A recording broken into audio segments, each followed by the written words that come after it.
السلام علیکم ورحمۃ اللہ وبرکاتہ۔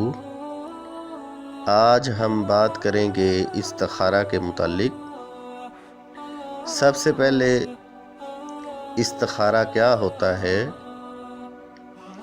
استخارہ بیسیکلی ایک مشورہ ہوتا ہے جو اللہ رب العزت کے ساتھ انسان کرتا ہے جب اس کے سامنے دو کام ہوتے ہیں اور ان دونوں میں سے انسان کنفیوزڈ ہوتا ہے کہ کون سا میں چوز کروں، تو اس کے لیے پھر شریعت نے ہمیں رہنمائی فرمائی ہے کہ وہ استخارہ کر لے۔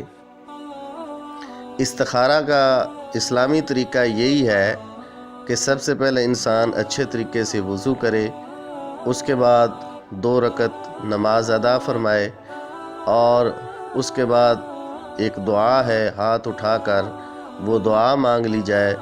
اس کے بعد پھر اللہ تعالیٰ انسان کی رہنمائی فرما دیتے ہیں، اور رہنمائی کی مختلف صورتیں ہو سکتی ہیں۔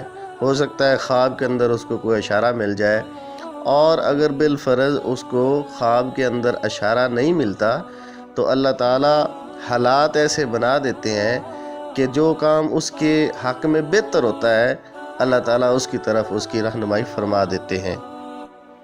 آج کل مختلف اخبارات اور ٹیلی ویژن پہ جو لوگ مختلف اشتہارات میں یہ دعویٰ کرتے ہیں کہ استخارہ سینٹر ہے ہمارے پاس تو ہم سے آپ استخارہ کروا لیں، وہ سراسر جھوٹ ہے اور پیسے لوٹنے کا بہانہ ہے۔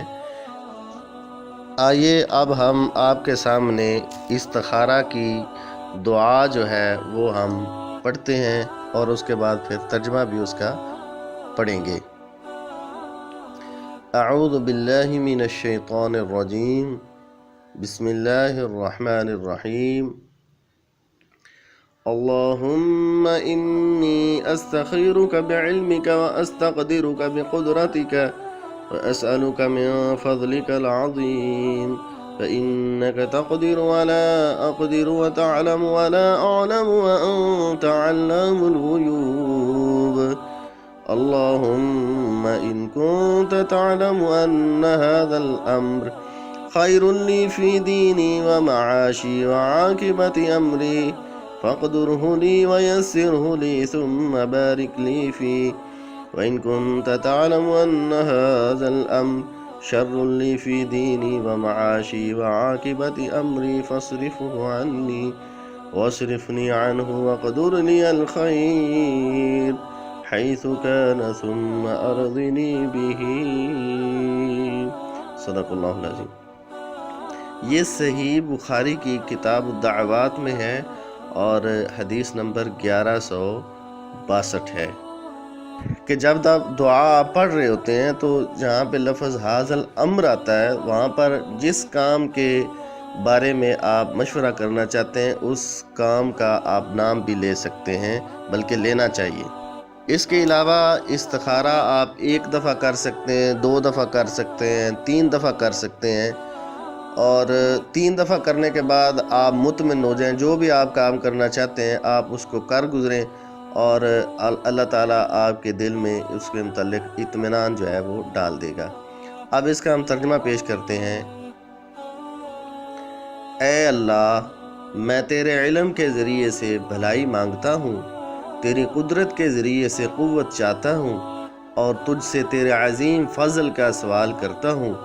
بلا شبہ تو ہی قادر ہے، میں قدرت نہیں رکھتا، تو ہی جانتا ہے اور میں نہیں جانتا، تو غیبوں کا جاننے والا ہے۔ اے میرے اللہ، اگر تو جانتا ہے کہ یہ کام میرے دین و دنیا اور میرے کام کے انجام میں بہتر ہے تو اسے میرے قابو میں کر دے اور اس کو میرے لیے آسان کر دے، پھر اس میں میرے لیے برکت ڈال دے، اور اگر تو سمجھتا ہے کہ یہ کام میرے لیے میرے دین و دنیا اور میرے کام کے انجام میں بہتر نہیں ہے تو اسے مجھ سے پھیر دے اور میرے لیے بھلائی مقرر کر دے، جہاں سے بھی ہو، پھر مجھے اس سے خوش کر دے۔ اللہ تعالیٰ سے دعا ہے کہ اللہ تعالیٰ ہمیں قرآن و سنت کے مطابق جو ہے ہر عمل کرنے کی توفیق نصیب فرمائے۔ والسلام علیکم ورحمۃ اللہ وبرکاتہ۔